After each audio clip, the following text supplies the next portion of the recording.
देख रहे हैं आप सबसे बड़ा दंगल, और इस सबसे बड़े दंगल में किसका होगा मंगल, क्योंकि आज मंगलवार है, बजरंग बली का दिन। लेकिन यहां पर ऐसा लग रहा है कि मंगल जो है वो इस समय जेडीयू के लिए बेहतर है। 122 पर जेडीयू प्लस और आरजेडी प्लस 112 पर, एलजेपी के खाते में 2, हम का खाता 0, वीआईपी के खाते में 4, कांग्रेस 27, आरजेडी 68। यानी स्थिति काफी ज्यादा अनुकूल इस समय जेडीयू के। यानी ये जो माना जा रहा था कि तेजस्वी आ रहे हैं, लेकिन फिलहाल वो नजर नहीं आ रहे हैं, ऐसा प्रतीत हो रहा है, क्योंकि जो नंबर्स हैं वो जेडीयू के पक्ष में जाते हुए दिख रहे हैं, और भारतीय जनता पार्टी जेडीयू से ऊपर है, यह भी बड़ी बात है। ब्रजेश सिंह मेरे साथ जुड़ गए हैं, अमिताभ सिन्हा मेरे साथ हैं, अनुराग ढाना मेरे साथ हैं, मेरे साथ इस चर्चा में। ब्रजेश, मैं सीधा रुख करता हूं आपका।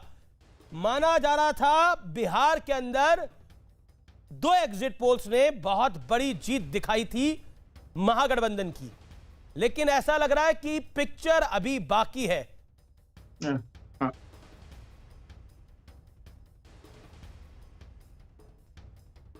ब्रजेश, आवाज मिल रही है आपको मेरी?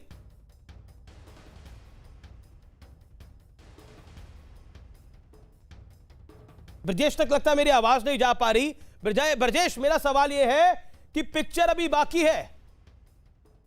निश्चित तौर पर रमेश, आप देखें, क्योंकि जिस तरीके से सुबह में कई सारे चैनलों पर फटाफट आंकड़े बहुत घटाए बढ़ाए जाने लगे, उसकी जगह न्यूज 18 नेटवर्क पर आपने देखा कि लगातार हम असली रुझान बता रहे थे। और जो एक एग्जिट पोल आने के बाद से जिस लहर की बात की जा रही थी कि बिहार में एक लहर है, वो लहर कहीं ना कहीं गायब हो, लहर दिखाई नहीं पड़ रही। चूंकि अभी तक आप रुझान देखें तो जो रुझान है वो साफ साफ बता रहे हैं कि बिहार में एक कड़ा मुकाबला है, और उस मुकाबले में जो कि इस समय जो एक्सपर्ट ये मान रहे थे कि भाई बीजेपी और जो जेडीयू का जो कंबाइंड है उसकी हालत बहुत खराब रहने वाली है, उसकी जगह बिल्कुल उलट तस्वीर है। जो ताजा जो रुझान है, जो सभी 243 सीटों के न्यूज 18 ने अपने वास्ट नेटवर्क के जरिए जो दिया है, उसमें आप देखिए 124 सीटों पर एनडीए आगे है। तो ये कहीं ना कहीं बताता है कि बिहार के जो चुनाव, जो कि हम लोग चर्चा कर रहे थे कि काफी कड़े मुकाबले हैं, आप उन कड़े मुकाबले के तौर पर ही देख सकते हैं। लहर टाइप की चीज कहीं नहीं दिखाई दे रही, क्योंकि ऑलरेडी 3 घंटे का वक्त हो चुका है, और जाहिर है लहर होती है तो पहले घंटे से दिखाई देनी शुरू होती है। तो ये हम कह सकते हैं कि जो चुनाव है, मोटा मोटी मुझे लगता है कि आधा घंटा अभी और रुकना चाहिए। फाइनल नंबर्स कहां पर कूल डाउन होंगे, लेकिन इस समय ऐसा लग रहा है कि सरकार बनाने की स्थिति में तो बीजेपी और जेडीयू ही है अभी, आज की तारीख के अंदर, अभी के वक्त में। देखिए इस वक्त के अगर हम रुझानों को देखें तो बहुत साफ तौर पर वो एडवांटेज जो है वो एनडीए के लिए है। और ये जो है आप देखिए सारे के सारे जो नैरेटिव जो शुरू हुए वो एग्जिट पोल के बाद शुरू हुए, जिसमें कि कहा गया कि बिहार में एक लैंडस्लाइड होने जा रही है महागठबंधन के फेवर में, जबकि इस तरह का लैंडस्लाइड वाली जो बात थी उसके पहले ये नैरेटिव कहीं नहीं था। और आप ध्यान रखें कि जब एग्जिट पोल आते हैं तो व्याख्या करना शुरू कर देते हैं। मुकेश सहनी अपनी कॉन्स्टिट्यूएंसी से आगे चल रहे हैं। वीआईपी के जो अध्यक्ष हैं, कोरोना भी हो गया था इनको, लेकिन ये अपनी कॉन्स्टिट्यूएंसी से आगे चल रहे हैं। लेकिन जेडीयू प्लस 124 इस समय खड़ी है, आरजेडी 110 पर है। मेरे साथ अपराजिता सारंगी जुड़ रही है, भारतीय जनता पार्टी की प्रवक्ता अपराजिता। यानी इस समय ऐसा लग रहा है कि जैसा आकलन लगाया गया कुछ एग्जिट पोल में, और कुछ एग्जिट पोल ने बोला कि बड़ी कांटे की टक्कर है, वो कांटे की टक्कर तो है with as to Bharatiya Janata party and JDU. And BJP जो है वो तो जेडीयू से भी ज्यादा मजबूत हो गई है इन विधानसभा चुनावों के अंदर। आप सबको नमस्कार। मैं बहुत विनम्रता लेकिन बहुत आत्मविश्वास के साथ कहना चाहूंगी, एनडीए का परफॉर्मेंस और भी बेहतर होगा। बीजेपी बहुत अच्छा कर रही है, और मैं इस दिशा में कहना चाहूंगी कि जो भी इलेक्शन होता है इसमें कुछ स्विंग वोटर्स रहते हैं, इसे समझने की बात है। तो इस बार भी जिसे हम ढुलमुल वोटर्स बोलते हैं, तो ये जो स्विंग वोटर्स हैं इन्हें झांसे में लाया जा सकता है। तो जब तेजस्वी यादव जी की रैलियां चल रही थी और रोजगार को लेकर बड़े बड़े वादे किए जा रहे थे, कोविड के बारे में वादे हो रहे थे, बाढ़ आई थी, बाढ़ के विषय में भी बहुत कुछ कहा जा रहा था इधर उधर कि बाढ़ का मैनेजमेंट अच्छा नहीं हुआ, कोविड का मैनेजमेंट अच्छा नहीं हुआ, बहुत बेरोजगारी है, तो मैं कह दूं आपको कि कुछ जो स्विंग वोटर्स होते हैं वो झांसे में आ गए, पता नहीं चलता है उन्हें इधर रहे या उधर रहे। इसकी वजह से जितने भी सीट्स अभी तक आए हैं महागठबंधन को, इसकी वजह से आए हैं, बहुत परिमाण में मैं कहूंगी इस कारण की वजह से आए हैं। और रुझानों में बड़ी खबर, रुझानों में बहुमत मिल रहा है भारतीय जनता पार्टी और जेडीयू को, यानी नंबर जो है वो पक्ष में जा रहे हैं बीजेपी और जेडीयू के। 124 पर जेडीयू खड़ी है, आरजेडी 110 पर। लेकिन मैं आपको बड़े नेताओं की अगर बात करूं तो बड़े नेताओं में लव सिन्हा पीछे चल रहे हैं, क्योंकि उनके पिता बड़े नेता है। लव सिन्हा तो अभी आए हैं राजनीति के अंदर। बड़े नेताओं में पप्पू यादव पीछे चल रहे हैं, पूर्व सीएम जीतन राम मांझी पीछे चल रहे हैं, यह बड़ी बात है। अब्दुल बारी सिद्दीकी पीछे चल रहे हैं। तेज प्रताप यादव, तेजस्वी के बड़े भाई, जिन्होंने कल सीएम बना दिया था तेज प्रताप को, वो पीछे चल रहे हैं। जेडीयू के प्रवक्ता हमारे साथ है, आरजेडी के प्रवक्ता मेरे साथ इस समय नहीं है। मैं जेडीयू के प्रवक्ता का रुख करता हूं। मोहम्मद साहब, मैं आपके पास आता हूं और मेरा सीधा सवाल है आपसे, आखिरकार 125 पर इस समय जेडीयू और बीजेपी का आंकड़ा खड़ा है। क्या आपको लगता है ये करीबी लड़ाई जो है वो आपके लिए फायदेमंद है इस समय? बेशक जी, ये बहुत फायदेमंद है। और हम लोग शुरू से कहते थे, हम लोग को विश्वास था डबल इंजन की सरकार पर, हमारे यहाँ जो है वो विकास पर राजनीति की है, विकास का मुद्दा उठाया है और दूसरों को और आम आवाम को झांसे में नहीं रखा कि हम 10 लाख नौकरियां देंगे। इसका असर पड़ा है, लोग समझा है कि भाई जो गांव और देहात में बिजली गई है, जो रोड बना हुआ है, जो आम आवाम को फायदा पहुंचा है, जिनके खाते में पैसा जाता था, जो पैसा यहाँ से चलता था तो वो पैसा बीच में रह जाता था, लेकिन डायरेक्ट जो भी पैसा गया। बड़ी खबर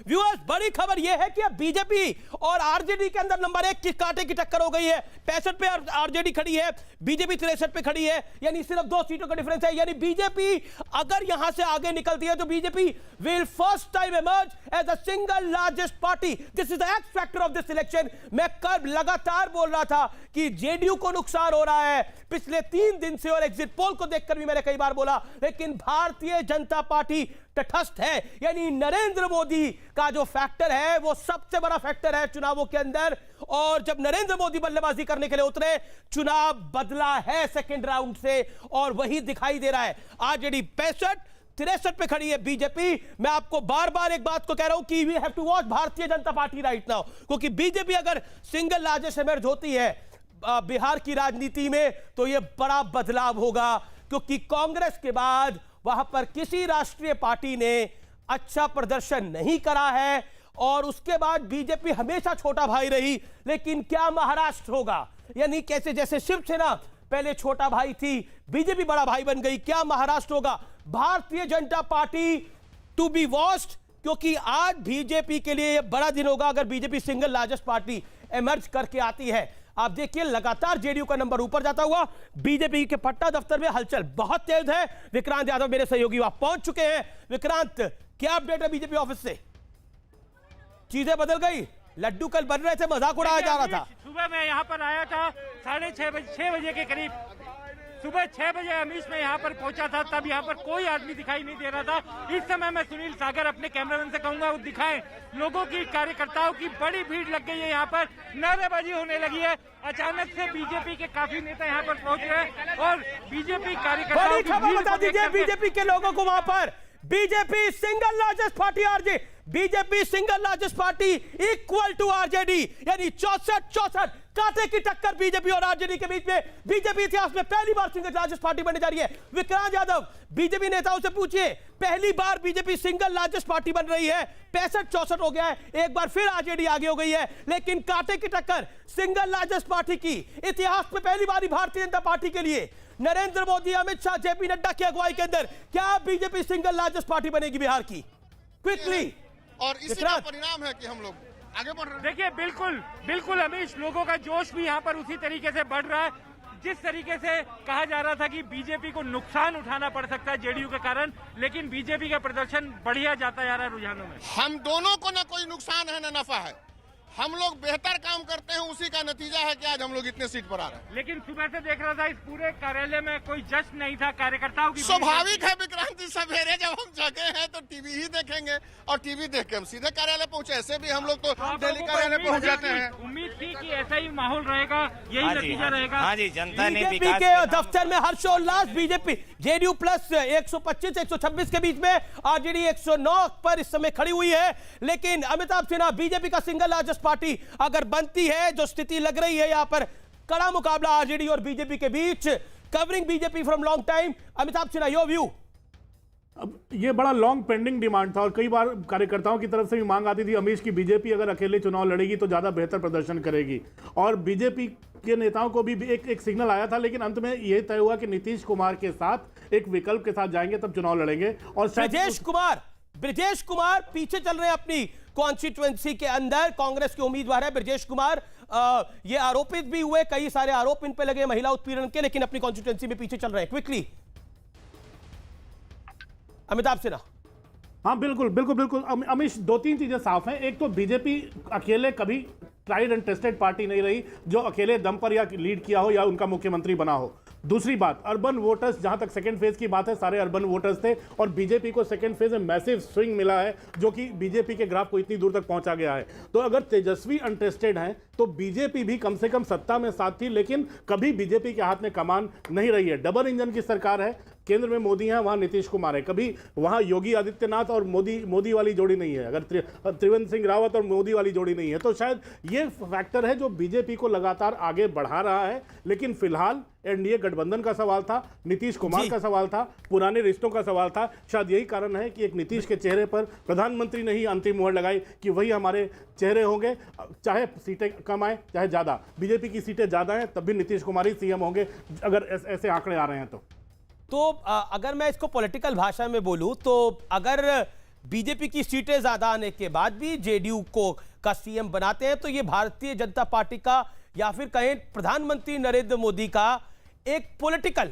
एहसान होगा नीतीश कुमार पर, कि अगर नीतीश कुमार को वो सीएम अभी भी आगे रख के बनाते हैं, जैसे उन्होंने ऐलान भी करा। ब्रजेश, क्योंकि आप न्यूज 18 बिहार भी देखते हैं, आज की हेडलाइन क्या है बड़ी, क्योंकि बीजेपी और आरजेडी के बीच में नंबर 1 की लड़ाई चल रही है, 64-65। देखिए, जो अभी तक के रुझान है वो बहुत साफ तौर पर बता रहे हैं कि बिहार में जो बीजेपी का जो इतना अच्छा प्रदर्शन अगर हो रहा है, जो रुझानों से जाहिर हो रहा है और ये आंकड़ों में नतीजों में कन्वर्ट हो जाते हैं, तो अब तय मानिए कि इसके पीछे सिंगल बिगेस्ट फैक्टर जो है प्रधानमंत्री नरेंद्र मोदी है। और प्रधानमंत्री नरेंद्र मोदी की ब्रांड इक्विटी कितनी मजबूत है बिहार में, आप इसका अंदाजा इस बात से लगा सकते हैं कि पूरे चुनाव में तेजस्वी यादव, जो कि आरजेडी और महागठबंधन को लीड कर रहे थे, उन्होंने एक बार भी नरेंद्र मोदी पर कोई भी हमला नहीं बोला। यहाँ तक कि आज सुबह उनके घर के बाहर ये तेजस्वी की एक अच्छी स्ट्रैटेजी थी, जिसमें नरेंद्र मोदी पर अटैक नहीं और पूरा अटैक नीतीश कुमार पे। It was a good political strategy by Tejashwi Yadav. लेकिन साथ में इस बात का भी सूचक है कि आप प्रधानमंत्री नरेंद्र मोदी को अगर आप अटैक करेंगे तो उसका आपको नुकसान होगा। इसका अर्थ ये कि बिहार के लोगों पर प्रधानमंत्री नरेंद्र मोदी की किस तरह की पकड़ है, और जैसे जैसे उन्होंने रैलियां करनी शुरू की वैसे वैसे वोट कंसोलिडेट होने शुरू हुए और वही इन रुझानों में दिख रहे हैं। तो एक अपडेट आ रहा है ब्रजेश, एक अपडेट आ रहा है, यानी अब आरजेडी जो है वो 66 पे पहुंच गई है, बीजेपी 63 पे है, यानी टक्कर बराबर की लगातार चल रही है। सिंगल लार्जेस्ट के लिए, सिंगल लार्जेस्ट कौन होता है? अबे दुबे कांग्रेस के मेरे साथ जुड़ गए हैं, लंबे अरसे तक बिहार में रहे, इनका मध्य प्रदेश से भी नाता है, लेकिन मध्य प्रदेश के अंदर मामा जो है वो तटस्थ हैं और जबरदस्त जीत दर्ज कर रही है भारतीय जनता पार्टी मध्य प्रदेश के अंदर। मेरे साथ चितरंजन गगन भी हैं आरजेडी के। चितरंजन गगन, ये जो नंबर्स हैं ये कांटे की टक्कर का इशारा कर रहे हैं, लेकिन एज जेडीयू के पास है। नहीं, लेकिन अभी 2 घंटा वेट कीजिए, काफी स्लो काउंटिंग हो रहा है, इसलिए। और अभी भी हम आश्वस्त हैं कि महागठबंधन बहुमत मिलेगा और महागठबंधन की सरकार बनेगी, तेजस्वी मुख्यमंत्री बनेंगे। जी बिल्कुल आश्वस्त होना भी चाहिए, क्योंकि पॉलिटिकल पार्टीज का काम भी यही है।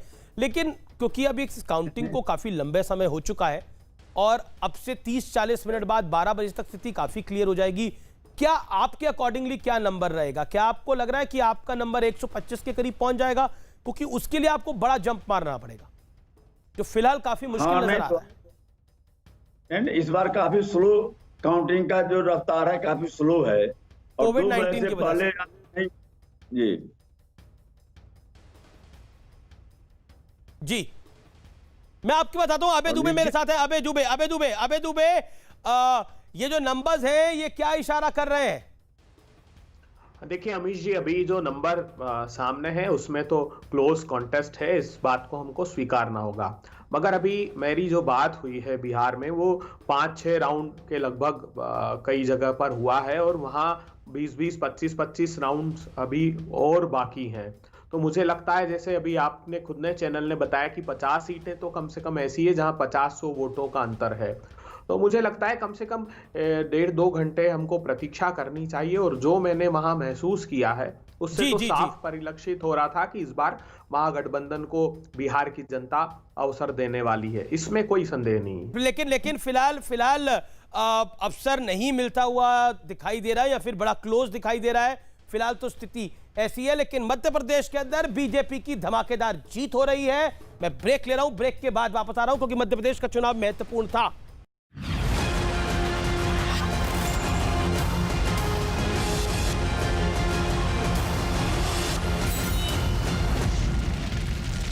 और बिहार में चल रही है कांटे की टक्कर दोनों के बीच। एक तरफ है एनडीए गठबंधन तो दूसरी तरफ महागठबंधन। कांटे की टक्कर चल रही है। यहां से पल पल की जानकारी हम आपको दे रहे हैं। क्यों? क्योंकि सीधी जानकारी काउंटिंग सेंटर से यहीं आ रही है। जी बताइए, क्या ताजा? प्रताप यादव आगे हो गए हैं 146 वोटों से। तेज प्रताप यादव पहली बार आगे हो गए हैं, जो कि तेजस्वी यादव मुख्यमंत्री उम्मीदवार थे, उनके भाई तेज प्रताप यादव पहली बार आगे हुए, लेकिन बहुत क्लोज कंटेस्ट में फंसे हुए हैं। और इसी तरीके से तेजस्वी यादव भी सिर्फ 400 वोटों से आगे चल रहे हैं। तो बहुत ही क्लोज कंटेस्ट है। जी, तेजस्वी यादव का भी मार्जिन बढ़ गया है जी, आगे बढ़ने का 1554 वोटों से आगे हो गए हैं। तेजस्वी यादव 1554 वोटों से आगे हो गए हैं। और इसी तरीके की तमाम जानकारी हम लगातार पल पल की जानकारी यहां से आपको पहुंचा रहे हैं। ये हमारा यहां पर लाइव रिजल्ट हब, जहां सीधे काउंटिंग सेंटर से जानकारी, सटीक आंकड़े यहां से हम लगातार आपको देते रहेंगे। एक ब्रेक।